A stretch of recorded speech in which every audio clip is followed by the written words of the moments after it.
Welcome back. My name's Kim, and today I'm going to share with you a chicken recipe.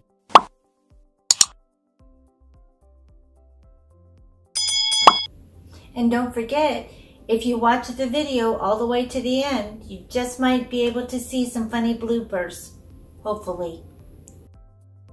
Sweet and sour chicken, made with just 4 ingredients, and it's freezable to where all you got to do is pull it out of the freezer and get started, and dinner is halfway done. You're gonna love this one.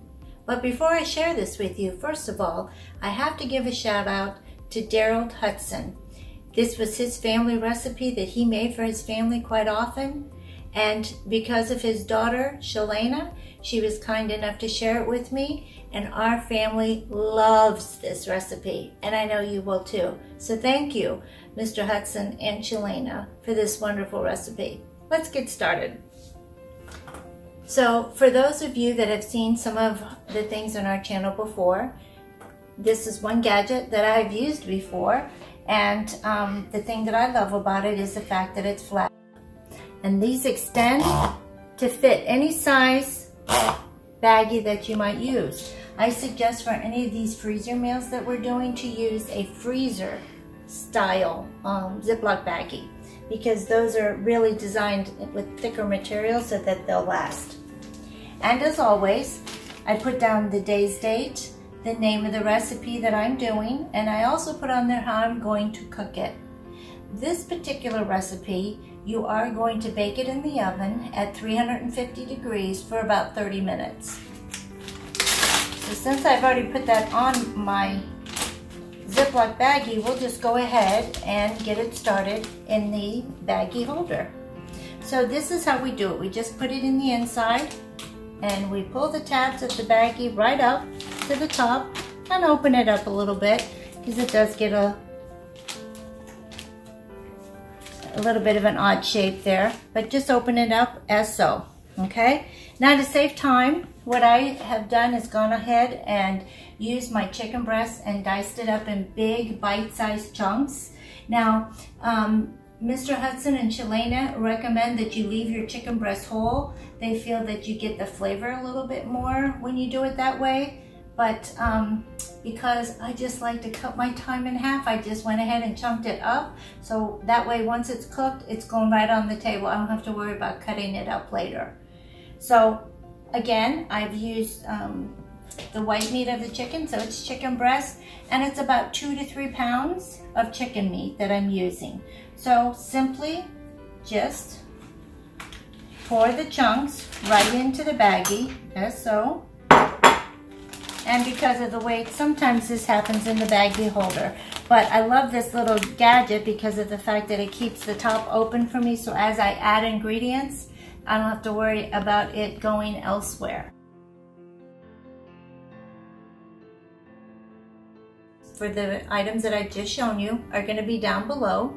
So if you like this video, please give me a thumbs up. Don't forget to subscribe and hit that bell so that way you'll continue to get our latest videos.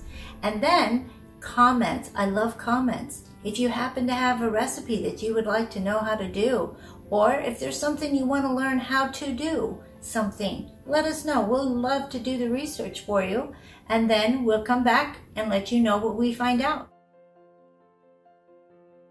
So all you need to add in here is onion soup mix. You find these envelopes in the box. It can be any brand. I prefer to just use the store brand because it is the same as buying the name brands, and it is cheaper. So it just takes one envelope, and all you do is simply open the envelope,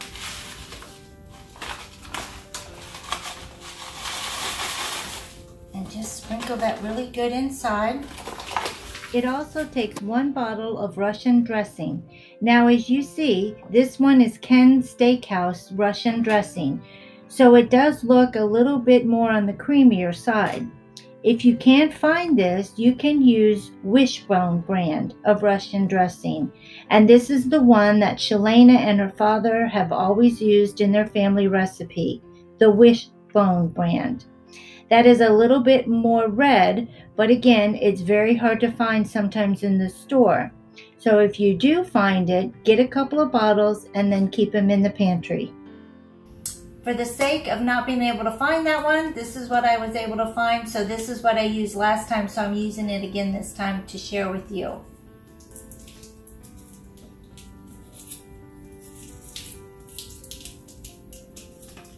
So simply open it up and you're gonna squeeze the whole bottle in there. Now, one thing too that might happen is sometimes you might find Russian dressing, maybe by a different brand name, but they'll be in smaller bottles.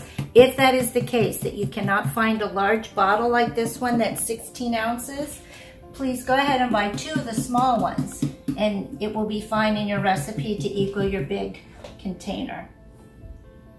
So just for the fact of trying to get the rest of it out, I'm just going to add a tiny bit of water in there, put my lid back on and swish it around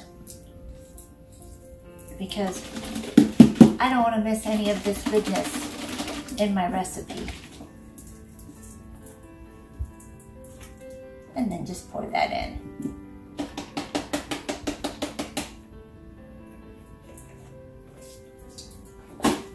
Then the other thing that you add to this recipe is a 18-ounce jar of Apricot Preserves or jam.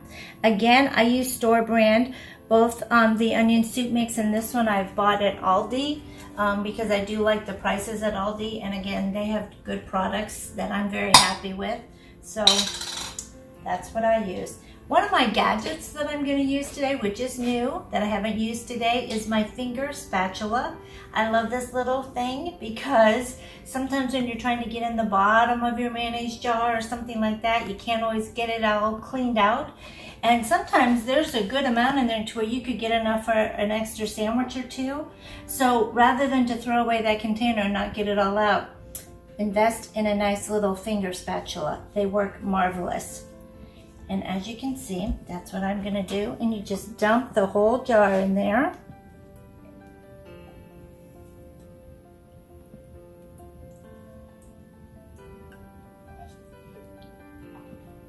Oh, this is just gonna be so yummy. For those of you who might think maybe not because of just looking at how it's looking in the baggie, fear not. Because I'm telling you, this is one yummy recipe. Now, the only thing I'm really doing differently than what, other than chunking my chicken ahead of time, other than what Shalana and her father do in this recipe, Mr. Hudson and Shalana like to put it in a bowl and mix it all up really well, and then they pour it in a 9x13 baking dish. Bake it in your oven. So you can do that if you don't want to pre-prepare your meals, but I love pre-preparing meals because then it takes the guesswork out of each and every week. These things out of the way just so that I can have some room to move around. And again, I make sure I close my baggie well because I like to, I'm gonna mix it now in the baggie.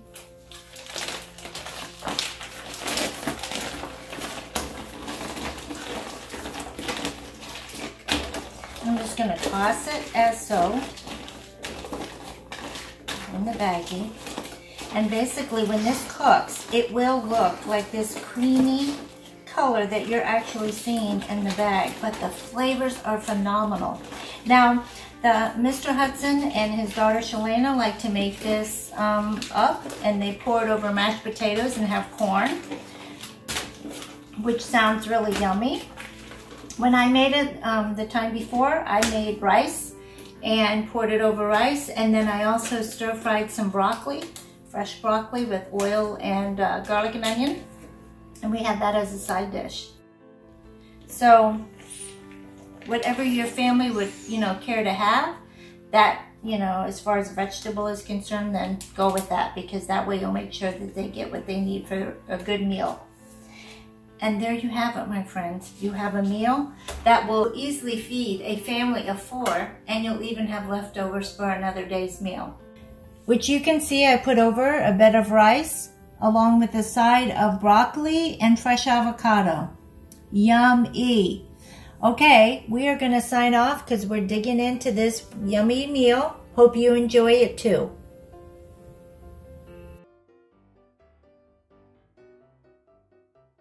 I'm Kim, and today I'm going to share with you. Welcome back to